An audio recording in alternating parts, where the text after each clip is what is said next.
Now that the seedings have been stolen from Kingy, we had to come up with something different, and we thought we'll talk about every team, every single team. We've got time to do it. Love it.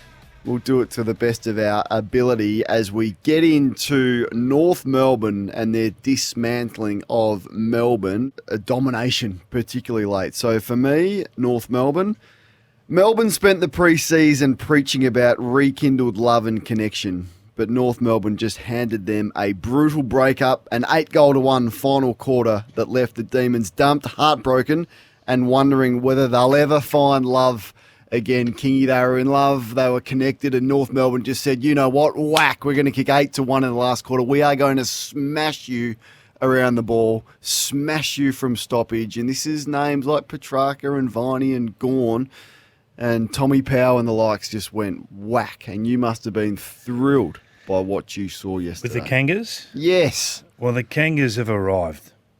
This is the start of the rise, the Phoenix rising. I think that for the first time they played with confidence. The midfield played with a bit of arrogance, stepping out of stoppage, stepping out of traffic. It was the trump cards in the middle of the ground. It's as good a game as I've seen Powell play. He's got that capability. Sheasel's been a consistent performer at a high level for a long time. LDU was terrific. But forward of the ball, because their kicks were advantaged to the forwards because of the extra time they had stepping out of stoppage, it all worked forward of the ball. Paul Curtis is a serious footballer. He's a serious footballer. Keep your eye on Paul. Yeah, I think that Nick Larkey's going to have a fantastic year on the end of some of this supply. But for me, it was a tale of two cities, really. The era is over for Melbourne. They've lost their invincible appearance. That genuine fear factor now is gone. They look a shell of what we have seen the last few years. And let's see how long the love lasts now. I mean, it's easy to talk about love, but when things tip and turn like they have, or like they are, it's a long way back. Now, they know this. That's why they're playing so many youngsters in this lineup at the moment. They're aware of this. They're rebuilding on the run. So I think that this is no surprise to Melbourne. But where does that leave them at the end of this year if this is a so-so season? I don't know. And where does it leave them with the extensive review that detailed their game plan and the issues with that and how they're going to have to revamp the game plan? And Brad Green has released statements about that. Simon Goodwin has spoken about the fact that it was a too brutal a style of play. Well, if you lose that, which you lost yesterday, if you lose what was your strength, which was your brutality around the football, your damage from stoppage, they were absolutely destroyed. You'll have the stoppage score numbers right at your fingertips on that Hewlett-Packard computer of yours. You lose that, and then you've always had the inefficiencies going forward. Like that just hasn't been solved. Like how many entries yesterday for, they kicked 66 points. Like North Melbourne never keep anyone to 66 points. They never keep anyone under 100, and they did that under a roof yesterday with as many entries as Melbourne had. So, yeah, that was alarming. Comben had an unbelievable day, but the stoppage scores 9-5-59 to 2-5-17. And that was their strength. Yeah. They had a centre bounce game that returned 7 goals won. I went back, had to go deep to try and find an occasion where they'd scored more than 7 goals won from centre bounces. You know what? Couldn't find one. Right back to 1999 when Luffy was running the joint. When Luffy turned the keys in there, way back when. I know we're talking about it. So Luffy recruited a lot of these guys. You got a couple of clips along the journey, and maybe the Comdens and the Curtises and the Powells are starting to actually vindicate some of his decisions. Okay, where is he now? He's at the Blues now, isn't he? The Blues, yeah. And I want to have a look. I'll tell you what we're going to do. We're going to have a close watch on Christian Petrarca. It was just a funny game from him yesterday. And I know it's easy to say we're all in love and we're charging and we're going to play the way we've always played. A 5-score involvement game from him. He doesn't have 5-score involvement games.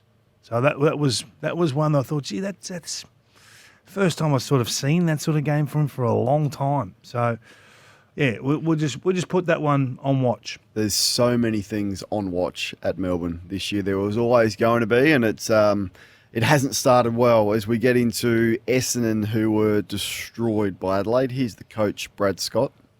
I think it's a wake-up call. I think we know exactly how hard this competition is, and when we lose critical contests, we've got to improve on that. Now we don't need a wake-up call at all. We're well aware of how hard this game is. All right, Essendon. Kingy called them Easenden, which was phrasing it very kindly. They conceded 129 marks. 20 of those were inside Adelaide's forward 50, and the Crows had 12 individual goal kickers. Essendon had 41 less disposals, yet were out-tackled by 12. At 0-2, this Thursday night game against Port Adelaide on their home deck already feels like a season-defining match. Lose that, and it's bombs away on 2025 for your Easenden Football Club. Yeah, Essendon going to be a big story for a number of weeks. This is just the start. And words won't do it. What did you expect, though? Like, what did you expect from this side? From Essendon? Yes. What did you think? Because you said it was going to be the Crow show.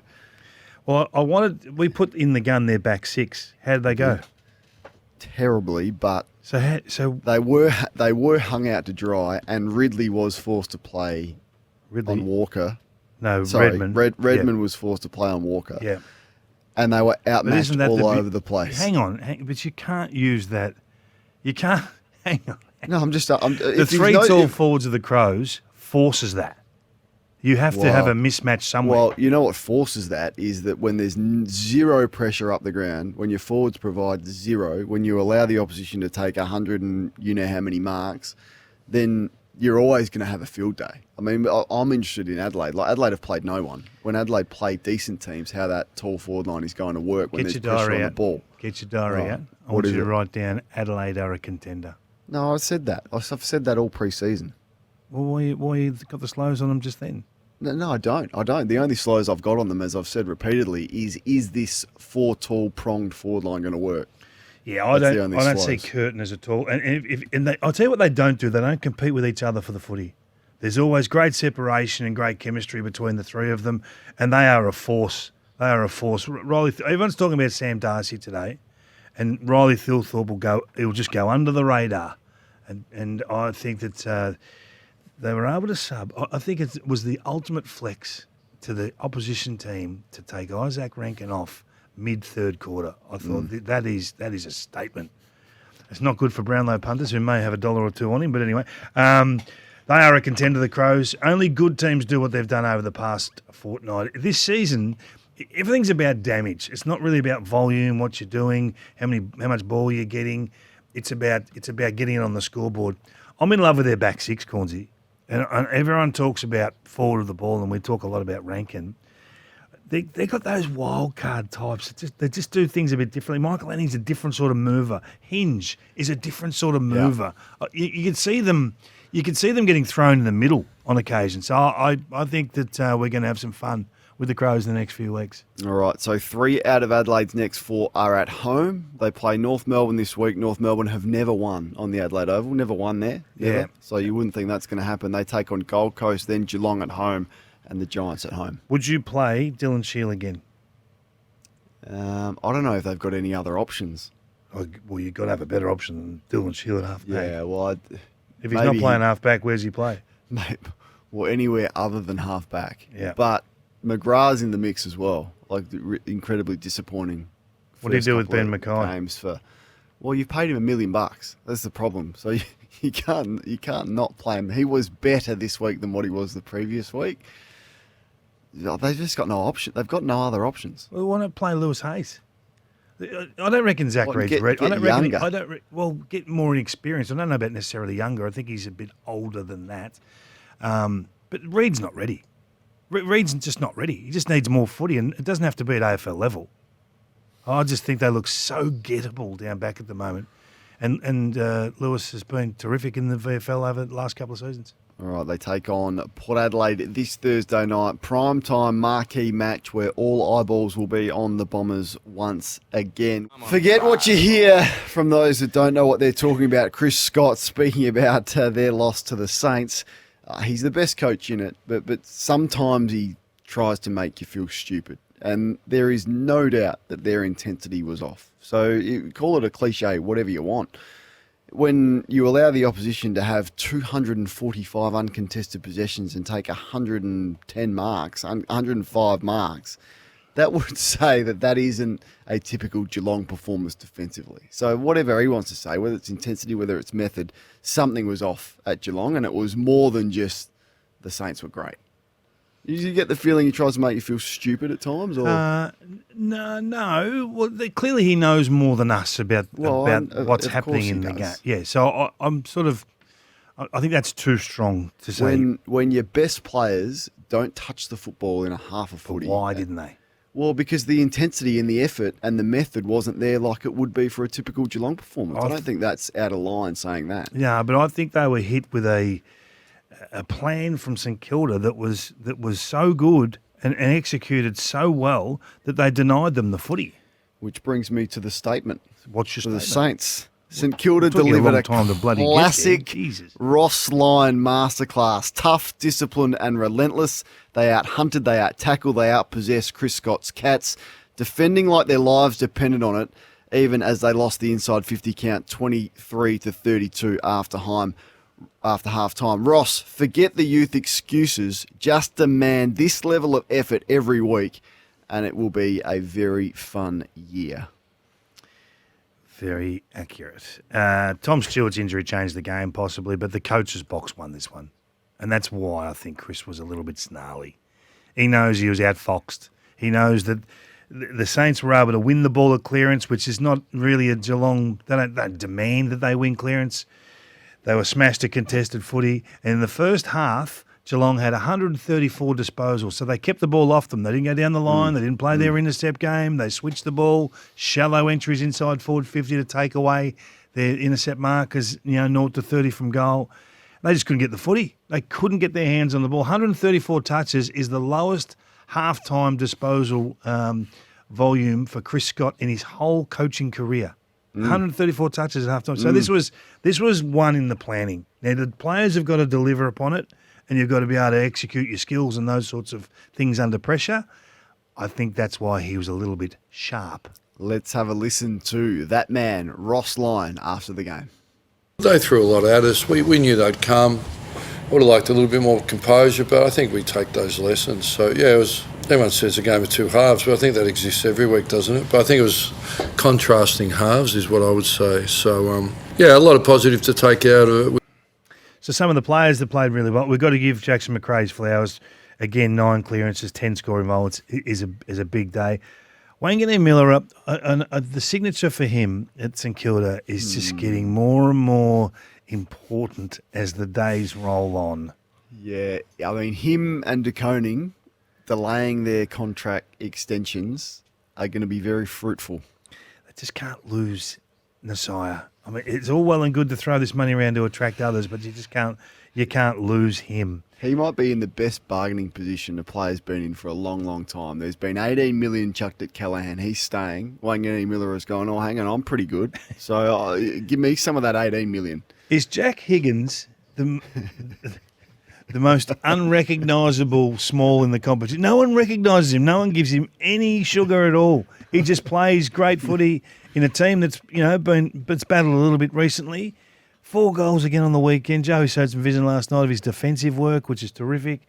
I just wonder whether we should be talking more about Jack Higgins week to week. It's a good call. It's a good call because they're hard to find. Yeah. And there's a few teams that would love a decent small forward, let alone an elite one like he is. So, and Windhager's performance on Holmes. And if you play against Geelong and you don't give Holmes the attention, then he'll cut you up. But if you're prepared to do what he did and get off him and make him pay the other way, I thought he was extraordinary as well. Was hard on their 30-plussers going into the game. Mason Wood, Zach Jones, that's the best game I've seen him play for a while. Sinclair needed to be better. They just needed their 30-plussers to actually show the way, and they did on the weekend. That's their challenge. You've got that level in you. Find the consistency so those young guys can fluctuate a little bit, but they've got to be 7.5 out of 10 every week. Yeah, all right. So maybe the match of the round, or certainly 2 teams that we think are going to be good, although we're not sure about. One of them is Fremantle and Sydney, with Sydney coming from behind to kick 2-1 in the last quarter to win. I've got Fremantle, the home team, Justin deliberately played a vanilla brand of football to hide his revolutionary game style against the Indigenous All-Stars in the pre-season. He didn't realise that there are no secrets. The Dockers are averaging 67 points in the first 2 weeks of the season. Only West Coast have kicked fewer.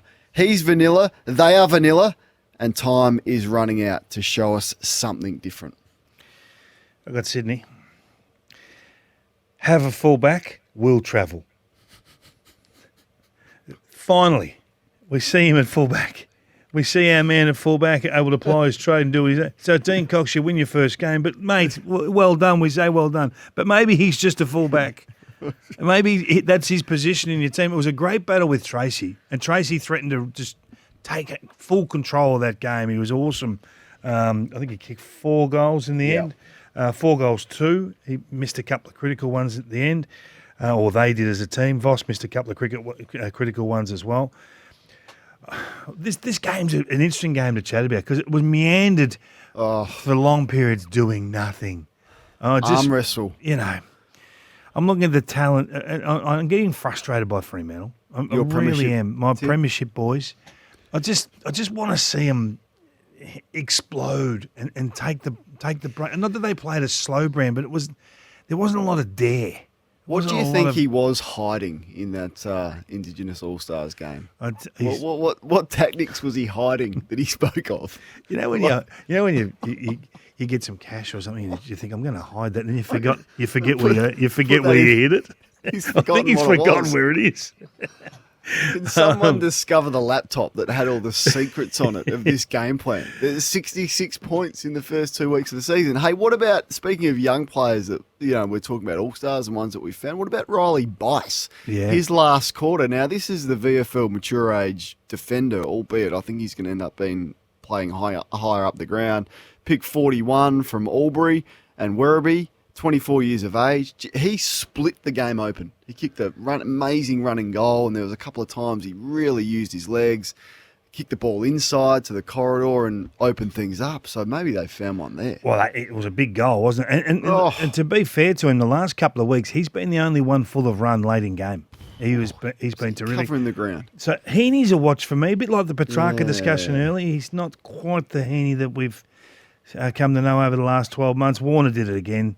26 touches, 10 score involvements, and they just had the composure at the end of the game to find a way to win. It was a big contested mark in the goal square, obviously, but the build up to that play, just Heaney taking his time with the ball at centre half forward was terrific. Voss kicks those goals, and we're having a different conversation. Yeah. 1 goal, 3. He just had to knock one through. What'd you make of Jackson's game?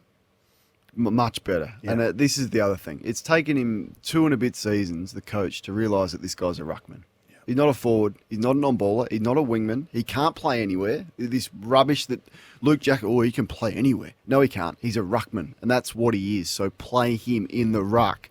Thought he was great, albeit Sydney's stoppage stuff was good. It was better than good.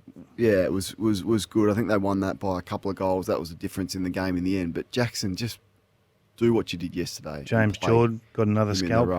Got a big scalp. Caleb Sarong. Not only nullifying Sarong, but his own stuff and his clearance numbers were huge. Dean Cox spoke after the match on, I'm sure he was relieved.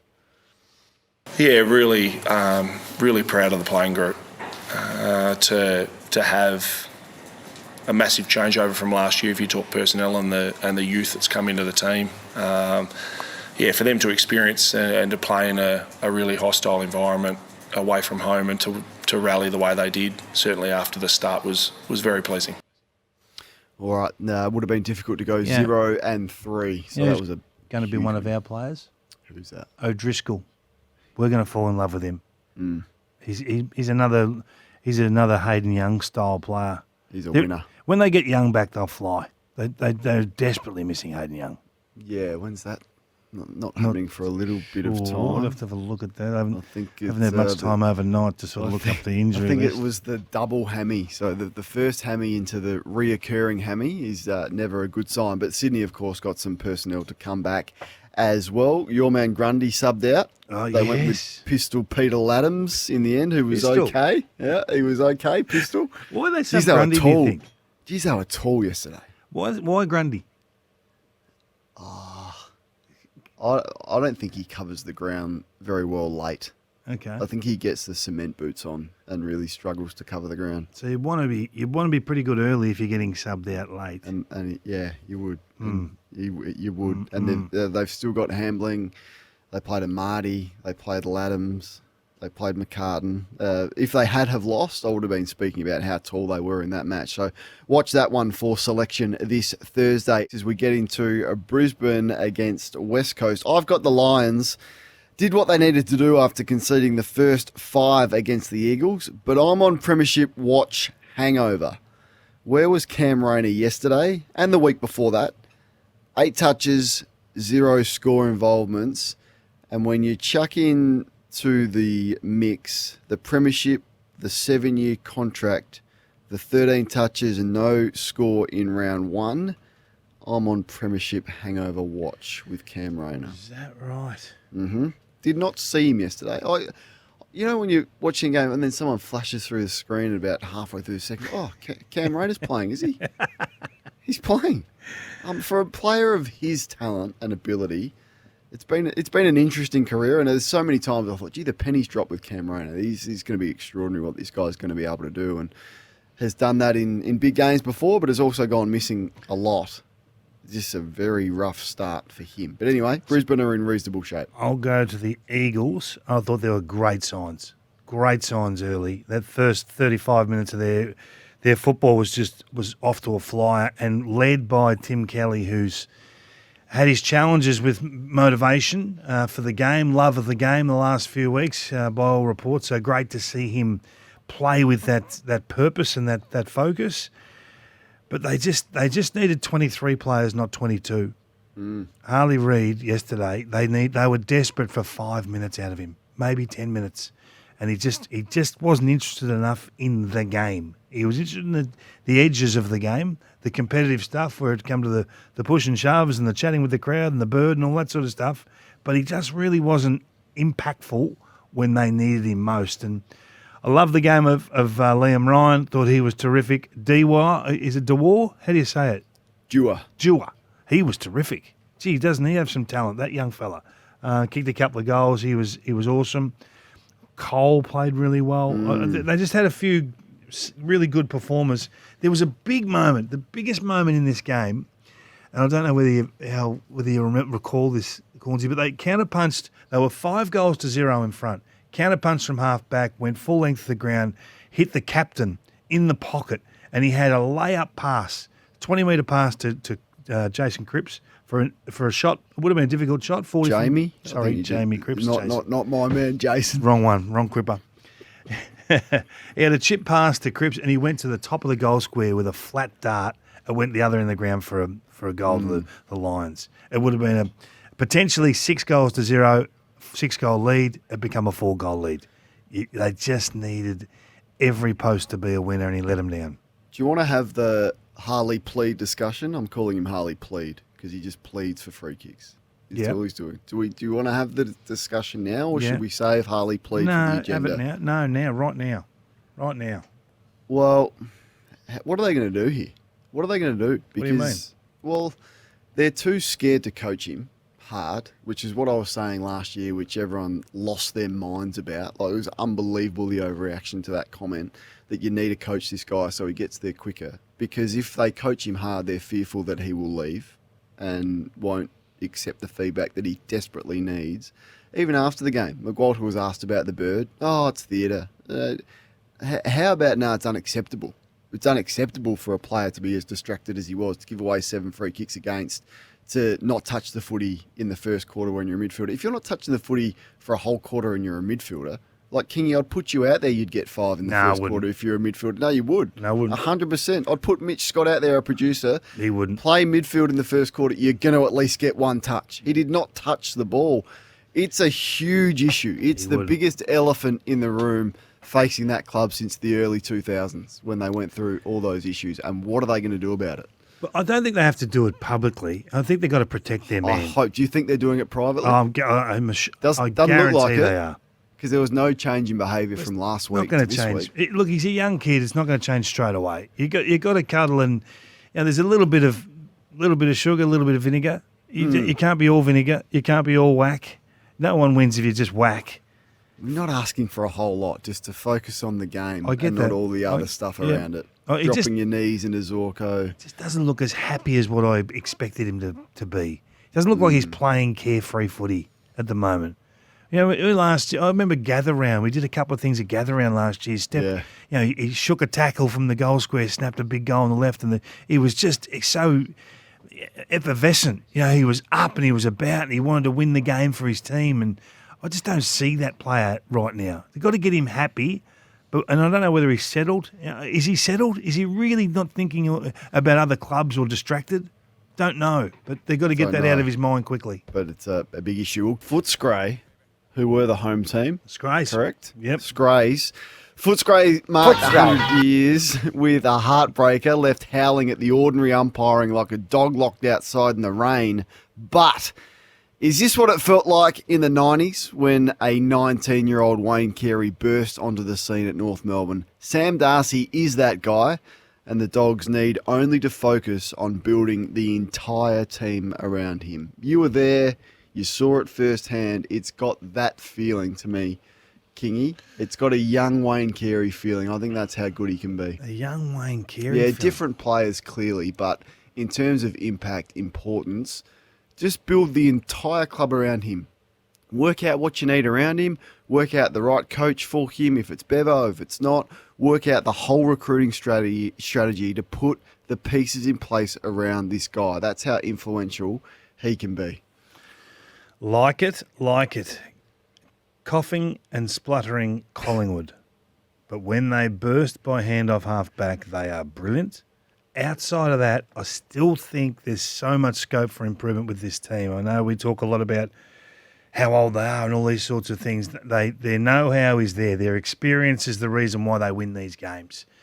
But I still think, outside of punishing off half-back with a handball game that links like no other, there's so much scope for improvement. Whilst getting the win, it's a great position to be in when you can get the win and the lesson. Do you think they'll make the 8? How do you know? We're guessing. I think, of course we are. I think they'll they won't be far. If they miss, it'll be by one win. You know what I mean? They're going to be right there. They're going to be on the edges of the 8. I don't think they're a top 4 contender. Put it that way. But the little champ does it again. Nearly 40 touches for Dacos. Both Dacos boys were brilliant. They desperately need to go, didn't they? I mean, he just changes the look of this team. He just changes the power in this group. You talked about Darcy. So he made Darcy Moore look small. He took 8 marks for the night, 6 of those contested. I don't know if I've seen stronger hands at full reach.